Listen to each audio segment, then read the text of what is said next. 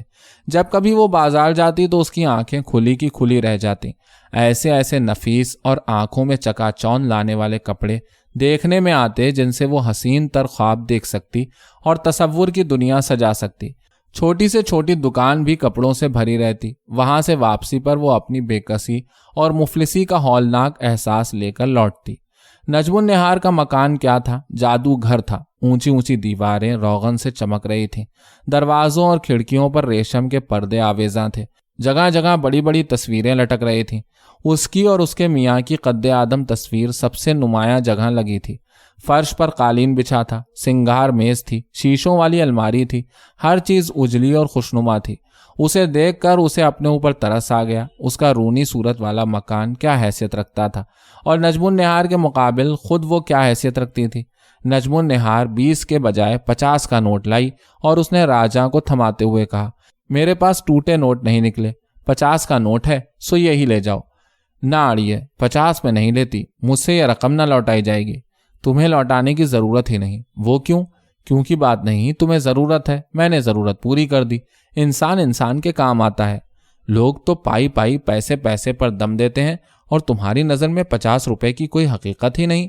راجہاں اللہ کا فضل ہے، روپے کی میرے یہاں کوئی کمی نہیں۔ اور وہ سوچ میں پڑ گئی کہ یہ کیسا اللہ کا فضل ہے کہ ایک کے یہاں ہے اور دوسرے کے یہاں نہیں ہے۔ وہ اس نتیجے پر پہنچی کہ بات اللہ کے فضل کی نہیں، مرد کی تھی۔ اس کا مرد زیادہ کماتا تھا اور راجہ کا مرد کم کماتا تھا۔ مرد اچھا ہو، ٹھیک سے کمائی کرے تو عورت راج کر سکتی ہے۔ اس نے نجم النہار اور اس کے مکان سے توجہ ہٹائی اور رحیم بخش پر مرکوز کی، جو اصل خرابی کی جڑ تھا اور جسے سیدھی راہ پر لانے کی ضرورت تھی۔ گھر جا کر اس نے مرغ کٹوایا، بنوایا، ہمسائی کو بلوایا، اس سے مرغ قورمہ اور پلاؤ پکوایا، کیونکہ اس کا ہاتھ صرف دال روٹی پر صاف تھا، مرغ اور پلاؤ پر نہ تھا۔ شام کو جب رحیم بخش گھر آیا تو اس نے نقشہ ہی کچھ اور پایا۔ گھر کا کونا کونا صاف تھا، کچی زمین پر وہی میلی کچیلی چٹائی پڑی تھی، لیکن اس کے اوپر چادر بھی بچھی تھی۔ رحیم بخش ہاتھ منہ دھو کر حسب معمول بوریے پر آ بیٹھا جس پر چادر پڑی تھی۔ راجہ نے جھٹ پٹ مرغ قورمہ، پلاؤ اور فیرنی کی ٹھوٹیاں چن دیں۔ رحیم بخش کی تو آنکھیں کھلی کی کھلی رہ گئیں۔ اس نے تو کسی کی شادی پر بھی یہ نعمتیں نہ کھائی تھیں۔ جس روز 2-4 روپے فالتو کما لیتا، فٹ پاتھ پر بیٹھ کر زردہ پلاؤ کھا لیتا، لیکن یہاں تو مرغ، پلاؤ، قورمہ اور فیرنی سامنے رکھی تھی۔ رحیم بخش ہنسا اور مرغ کی ٹانگ کھینچتے ہوئے بولا، یہ سب کچھ کیا ہے؟ پہلے کھانا کھا لے پھر تجھے بتاؤں گی، راجہ نے کہا۔ رحیم بخش بھوکا ضرور تھا لیکن کھانا بھوک سے کہیں زیادہ کھایا۔ 2 پیالے قورمے، 2 پلیٹ پلاؤ اور 4 ٹھوٹی فیرنی سے اس کی نیت بھر گئی۔ لے پھر اب بتا کیا قصہ ہے؟ قصہ وصہ کچھ نہیں، دال روٹی کھا کھا کے تیری تندرستی بھی بگڑ گئی ہے اور میری بھی۔ اچھا کھانا ملتا نہیں، تندرستی رہتی نہیں۔ بات تو تیری ٹھیک ہے لیکن یہ تو سب قسمت کے سودے ہیں، کسی کے لیک میں دال روٹی ہے اور کسی کے لیک میں مرغ پلاؤ۔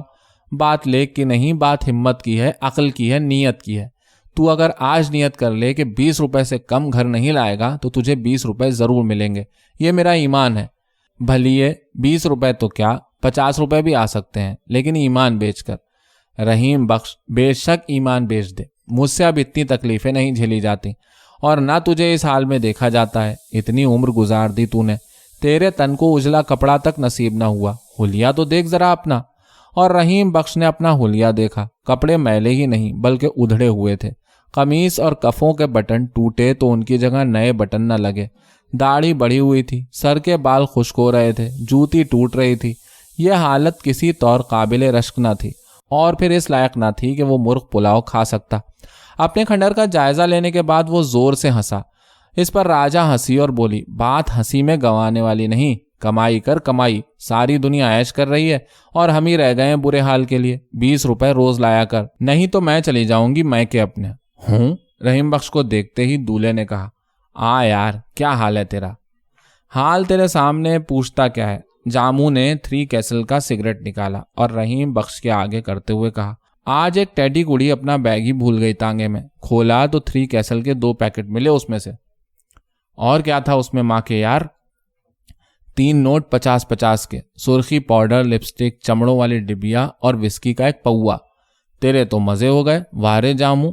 رحیم بخش کا یہ کام تو ایسے ہی ہوتے ہیں۔ ایک دن گلبرگ سے ایک سواری اٹھائی میں نے، ادھکڑ عمر کی عورت تھی، شکل صورت کی چنگی تھی۔ ایک سینما کا چکر لگوایا اس نے، میکلوڈ روڈ ساری پھرائی، کام نہیں بنا تو بڑی نا امید ہوئی، مجھے دل کا بھید بھی نہیں بتاتی تھی۔ آخر میں نے آپ ہی پوچھ لیا، سرکاراں کیسا مال چاہیے آپ جناب کو؟ آنکھیں پھاڑ کر اس نے میری طرف دیکھا اور پھر ہنس دی، بولی مال تو بھی ٹھیک ہے، لیکن ایک اور گل منڈا مل جائے تو بات بنے۔ میں نے ذرا سوچا، جھٹ یاد آ گیا پھوپھی کریم بخش کا ڈیرا، اس کے پاس ایک سے ایک بڑھ کے گل منڈا ہوتا ہے۔ میں نے وہاں سے بڑا بانکا سا خسرا لیا اور اس کے ساتھ واپس بیگم صاحب کی کوٹھی پر آ گیا۔ خسرا بھی کیسی نعمت ہے، دوہرے کانچ سنوارتا ہے۔ کیا کہنے خسرے کے، رنڈی اور عورت کے بعد اسی کا راج ہے۔ بس پھر رحیم بخش کا کیا بتاؤں تجھے، ہم اس کے یہاں گئے۔ کوٹھی کیا تھی، شاہی محل تھا۔ الماریوں میں ولایتی وسکیوں کی بوتلیں تھیں، ولایتی سگریٹ تھے، عطر تھے، دنیا جہان کا پھل تھا۔ بس جی ہم نے کبڈی کھیلی، خدا کی قسم وہ کوئی عورت تھی، ہائے کیا جسم پایا تھا اس نے۔ وہ ہمارے ٹیٹے نہیں چڑھتی تھی، چھلانگیں مارتی تھی، دوڑیں لگاتی تھی، لڑتی گھلتی تھی، اور پھر گالیاں ایسی بکتی تھی کہ میری تیری عورت بک نہ سکے۔ ہمیں تو اس نے ہفا ہی دیا۔ بات ساری جان کی ہے، جان سی جان تھی اس میں۔ ہم دو بڑے جوان تھے پر اس کے سامنے کس کھیت کی مولی تھے۔ بڑی منہ زور عورت تھی رحیم بخش کا۔ اس نے بتایا کہ اپنی کوٹھی کے تالاب میں صبح شام 2 گھنٹے تیرتی ہے۔ جاموں یار وہ عورت تو دیکھنے کے لائق ہے۔ دیکھنے کے لائق تو ہے پر تو اس کے لائق نہیں، اسے دیکھنا ہے تو پہلے اپنے آپ کو اس کے لائق بنا۔ کہہ کر وہ چپ ہو رہا اور مرغ پلاؤ اور فیرینی سے لدا پھندا دسترخوان اس کی آنکھوں کے سامنے سے پھر گیا۔ ان کے بغیر اس میں کیسے جان آ سکتی تھی؟ 50 کے 3 نوٹ، سرخی پاؤڈر، چمڑوں والی ڈبیا، وسکی کا پوا اور خوبصورت کسے تنے ہوئے بدن والی ایک لڑکی تیزی سے اس کے خیالوں میں سے گزر گئی۔ دولہے اور جاموں کی حالت بہت ہی اچھی تھی۔ وہ ہمیشہ بڑھیا کپڑے پہنتے، بڑھیا سگریٹ پیتے اور بڑھیا کھانا کھاتے۔ انہوں نے اپنے اپنے مکان بھی بنا لیے تھے اور اب ریس کے گھوڑے پالنے کی فکر میں تھے۔ آدھی رات کو رحیم ڈیرے سے پلٹا۔ اس کی سوچ راجا کے لفظوں سے لبریز تھی۔ بات لیک کی نہیں، بات ہمت کی ہے، عقل کی ہے، نیت کی ہے۔ یہ لفظ رحیم بخش کے دل پر نقش ہونے کے لیے بے قرار تھے۔ وہ بے قراری کے عالم میں گلی میں پہنچا جہاں اندھیرے کے سوا کچھ نہ تھا۔ پورے 30 سال اس کی قسمت اسی اندھیرے میں پڑی سوتی رہی۔ گلی میں جگہ جگہ نالیاں تھیں، لیکن رحیم بخش کو کیا، اس نے تو قسمت کی ٹھوکریں کھائی تھیں۔ وہ یہاں کیا ٹھوکریں کھاتا، سوچ میں ڈوبا یہاں سے گزر گیا اور گھر میں پہنچا۔ گھر کیا تھا، کھنڈریلا ڈربا تھا۔ صحن بیرونی دیوار سے محروم تھا، بانس کھڑے کر کے ان پر رسی کھینچ دی تھی۔ کہیں پھٹی پرانی چادر پڑی تھی، کہیں پھٹا پرانا ٹاٹ اور کہیں ٹٹی کھڑی تھی۔ کچے فرش، مٹی سے لپی پتی دیواریں، لکڑی اور بانسوں کی چھت۔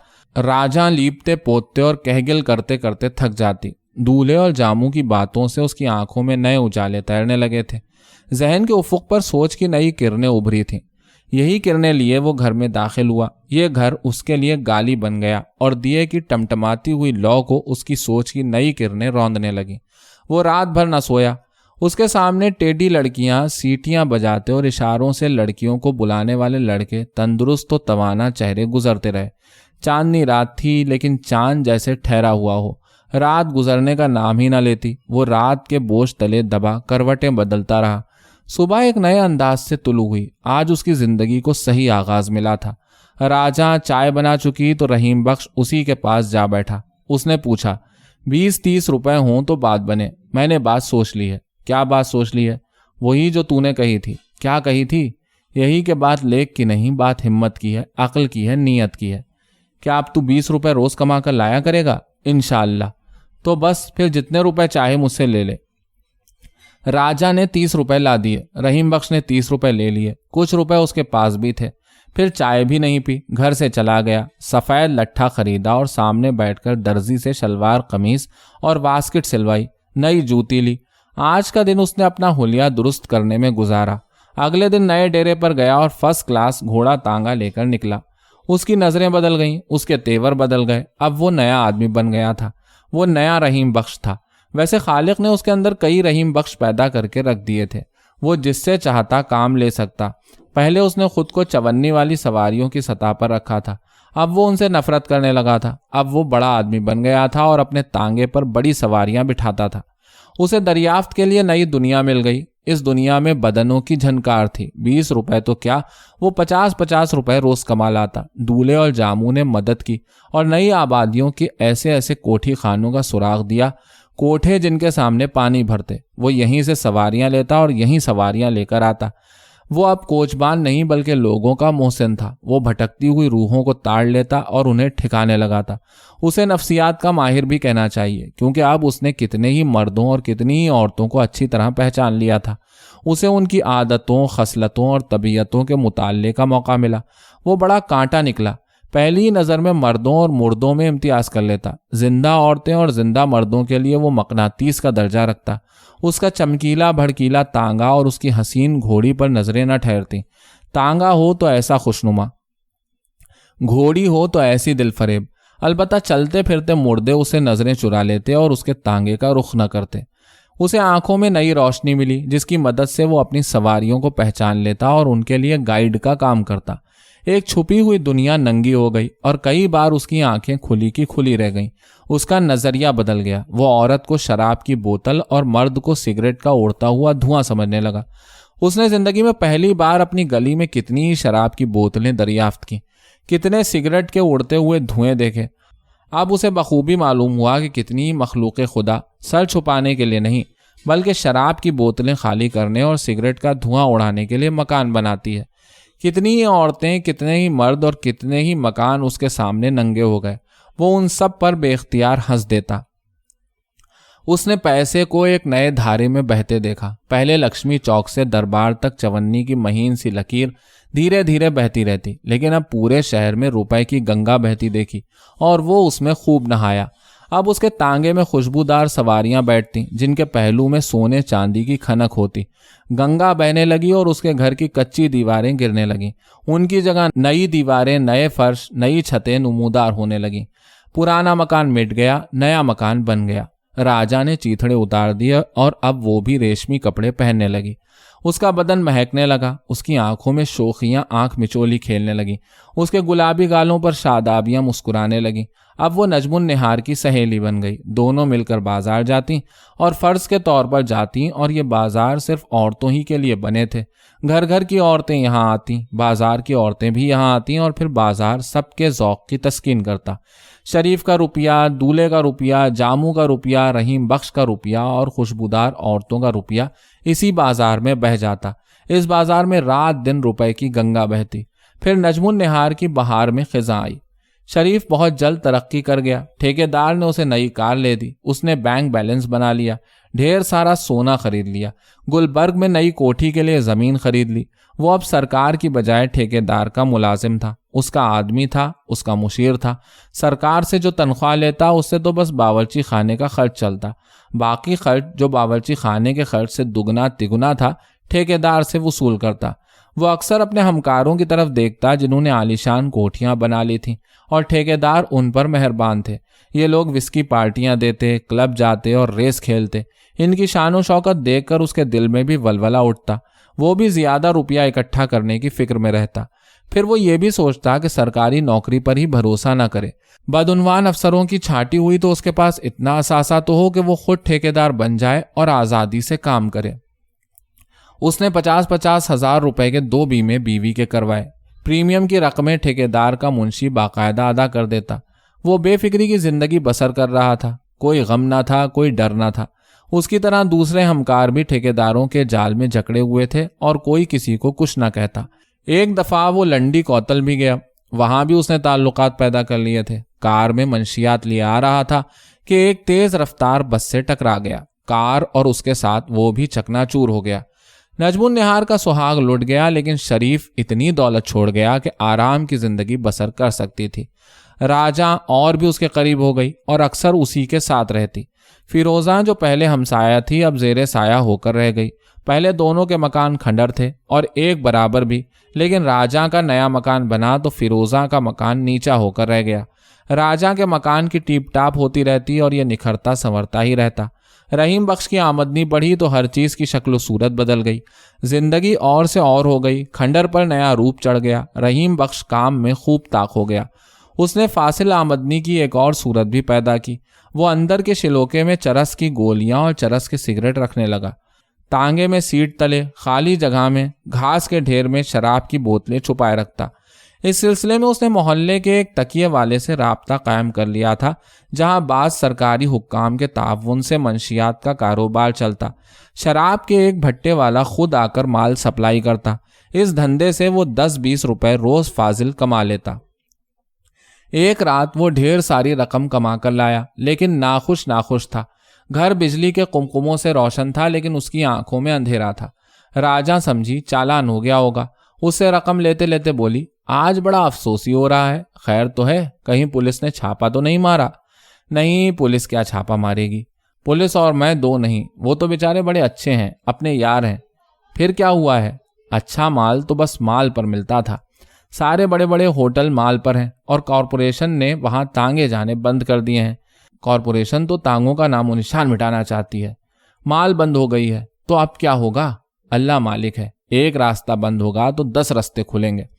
باتیں کرتے کرتے رحیم بخش کا جی ہلکا ہوا، لیکن اتنا تو وہ جان ہی گیا کہ اب تگ و دو بڑھانی پڑے گی، نئی سواریاں تلاش کرنی پڑیں گی، اور شہر کی چھوٹے گیر والی سواریاں بھی اٹھانی پڑیں گی۔ دنیا بہت ترقی کر گئی تھی، اب سواریاں ٹیکسی میں بیٹھنے لگی تھیں۔ بازار کی عورتیں جو سج سنور کر چمکیلے دمکیلے تانگوں میں بیٹھ کر سیر کو نکلتیں، اب ٹیکسیاں پسند کرنے لگی تھیں۔ پہلے انہیں دکان چمکانے کے لیے اپنی نمائش کرنی پڑتی، لیکن اب مانگ اتنی تیز ہوئی اور ان کی مصروفیت اتنی بڑھی کہ نمائش کی شیخ اڑانی پڑی۔ اس جہد البقاء سے وہ گھبرایا نہیں، اب وہ زیادہ مستعد ہو گیا۔ اب بھی اسے مال کے علاوہ ارد گرد کی سڑکوں پر رکے تھمے ہوئے برقعے مل جاتے۔ شہر میں جگہ جگہ سنیما ہاؤس تھے، ان کے قرب میں اسے اپنے مطلب کی سواریاں مل جاتی۔ بعض درس گاہوں پر بھی اس کی نظر رہتی۔ اسے اب بھی ایسی سواریوں کی سرپرستی حاصل تھی جو تانگے میں بیٹھ کر چلتے پھرتے گاہک اٹھاتی۔ یوں ٹیکسیوں کے ہوتے ہوئے بھی رحیم بخش کا تانگا ایک انفرادیت رکھتا۔ البتہ ٹیکسیوں سے زیادہ وہ کاروں کا دشمن تھا۔ کار نے تو کوٹھی اور کوٹھے کا فرق ہی مٹا دیا۔ کار، کوٹھی اور کوٹھا ایک ہی ہو گئے۔ کئی بار ایسا ہوا کہ اس نے دور کہیں سواری تاڑی اور اس کی جانب بڑھا کہ اس سے پہلے کوئی کار آ کر رکی اور رکے تھمے ہوئے برقعے کو اٹھا کر چل دی۔ رحیم بخش دل پکڑ کر رہ جاتا اور کار والے کو گالیاں پھراتا، گھوڑا موڑ کر کسی اور طرف نکل جاتا۔ پہلے اس نے اپنے محلے کی طرف کبھی توجہ نہیں دی تھی، اب محلے کی کتنی ہی عورتیں ننگی ہو گئیں اور کتنی ہی عورتوں کو وہ ننگی کرنے میں لگ گیا۔ اس نے مائی مٹھا سے رابطہ پیدا کیا جو محلے کی دائی تھی، اور کسی کا پیٹ اس سے چھپانا تھا۔ وہ سب کے راز جانتی، سب کا حال جانتی، گھر گھر پھرتی، گھر گھر کی بو سونگتی۔ وہ محلے کا انسائکلوپیڈیا تھی، ہر قسم کی معلومات اسے حاصل تھیں اور ان کی بنا پر وہ مفید مشورے بھی دے سکتی تھی۔ رحیم بخش نے اپنی پرائیویٹ لمیٹڈ کمپنی میں اسے شریک کیا اور اسے محلے میں سواریاں ڈھونڈنے کو کہا۔ بننے سورنے کا کسے شوق نہیں ہوتا، خالی وہ عورتیں تھیں جو سرخی پاؤڈر سے نفرت کرتیں اور اپنے سانسوں سے گھر سے باہر کی ہوا کو خوشبودار بنانے سے ڈرتیں۔ محلے کی نیک بیبیاں، گھریلو عورتیں بھی بن ٹھن کر نکلتیں اور پھر ایک دوسرے کی خوب نقالی کرتیں، ایک دوسرے سے نئے نئے فیشن، نئے نئے نخرے، نئے نئے انداز سیکھتیں۔ مائی مٹھا دلوں میں سیندھ لگانے لگی، وہ بدبو پسند عورتوں کو خوشبودار عورتوں میں بدلنے لگی اور اس کی محنت سے کتنے ہی بوسیدہ گھر مہکنے لگے۔ وہ نجم النہار کے گھر بھی آنے جانے لگی۔ ایسی حسین اور جوان عورت گھر کی زینت بن کر رہ گئی تھی۔ وہ تو اپنی خوشبو اور اپنے حسن سے ایک جہان کو سنوار سکتی تھی، اور نجم النہار سے زیادہ مائی مٹھا اس راز سے واقف تھی۔ نجم النہار کے پاس روپے کی کمی نہ تھی، لیکن بہتی ہوئی ندی والی بات نہ رہی تھی۔ روپے کی ندی تو شریف کے دم سے بہتی تھی، شریف مرا تو نجم النہار کا دل بھی مر گیا۔ شریف کے بعد تو وہ سمٹ سکڑ کر رہ گئی۔ اداس دن اور اداس راتیں اس کا مقدر بن گئیں۔ مائی مٹھا آتی اور اس کا دل بہلاتی، اسے سیر کے لیے باہر لے جاتی۔ رحیم بخش اسے تانگے پر بٹھا کر ادھر ادھر سیر کو لے جاتا اور گلبرگ کی دل فریب کوٹھیاں دکھا دکھا کر اس کے جذبات میں پھول بکھیرتا اور اسے دکھا دکھا کر جتاتا کہ یہ آزادی کا زمانہ ہے۔ نجم النہار تو کچھ بھی نہیں، عورتیں بہت آزاد ہوتی ہیں۔ اب وہ وقت گیا جب وہ مردوں کی غلام ہوتی تھیں، ان کی محتاج ہوتی تھیں۔ اب تو عورتیں خود کماتی ہیں، عیش کرتی ہیں، بڑے بڑے ہوٹل، بڑے بڑے کلب ان کی بدولت آباد ہیں، گھڑ دوڑیں ہوتی ہیں۔ بی بی میں نے تو یہ دیکھا ہے کہ عورت سستی ہوٹل کلب اور گھڑ دوڑ میں ہے، غم دور کرنے کے لیے گھر سے باہر نکلنا چاہیے۔ یہ تجربے کی بات تھی اور یہ تجربہ رحیم بخش کے معمول میں شامل تھا۔ وہ اسی قسم کی باتیں نجم النہار کے ذہن میں بٹھاتا اور مائی مٹھا کی تائید سے اس کی سوچ بیکار ہوتی گئی۔ آخر اس کی سوچ کو انہوں نے سلا دیا۔ ایک دن رحیم بخش نے نجم النہار کو تانگے میں بٹھایا اور گلبرگ چل دیا۔ وہ اسے اس کوٹھی میں لے گیا جو مردوں اور عورتوں کے قہقہوں سے آباد تھی۔ ہنسی اور قہقہے کے سوا یہاں کچھ نہ تھا۔ رحیم بخش نے نجم النہار کو ہنسی اور قہقہے کے سپرد کر دیا، لیکن جب وہ آدھی رات کو کوٹھی سے باہر آئی تو ساری ہنسی اور سارے قہقہے سو گئے تھے اور اس کی آنکھوں میں آنسو تھے۔ وہ سوچ جو سو گئی تھی بیدار ہو گئی۔ اس سوچ میں جلن تھی جس سے وہ دوسروں کو جھلسانا چاہتی تھی۔ اگلے دن وہ ہنستی ہنستی راجا کے یہاں گئی۔ راجا کو خوشبودار عورت بننے میں دیر نہ لگی۔ نجم النہار نے اسے لیا اور ٹیکسی میں بٹھا کر اس کوٹھی میں پہنچی جہاں ہنسی اور قہقہے کے سوا کچھ نہ تھا۔ اس نے راجا کو ہنسی اور قہقہے کے سپرد کر دیا۔ اجنبی ہنسی اور اجنبی قہقہوں نے اس کا بدن چھید دیا۔ آدھی رات کو کوٹھی سے باہر آئی تو لڑکھڑا رہی تھی۔ اس کے منہ سے شراب کی بو آ رہی تھی۔ ایک چمکتا دمکتا ہوا تانگا اس کے انتظار میں کھڑا تھا۔ رحیم بخش نے راجا کو دیکھا تو اس کے پاؤں تلے سے زمین نکل گئی۔ دوسروں کو لوٹنے والا آج خود بھی لٹ چکا تھا۔ اس کے تو جیسے حواس قائم ہی نہ رہے۔ وہ پاگل ہو گیا۔ گلبرگ کی روشن سڑکیں اندھیرے میں ڈوب گئیں۔ اس نے پوری قوت سے اپنی پیاری گھوڑی کی پیٹھ پر چابک رسید کیا۔ گھوڑی بلبلائی اور اگلی آن سڑک پر بجلی دوڑنے لگی۔ رحیم بخش بجلی پر کوڑے برساتا رہا۔ اسے پتہ ہی نہ چلا کہ وہ خالی تانگا لیے جا رہا ہے۔ سواری تو راستے ہی میں گر گئی تھی۔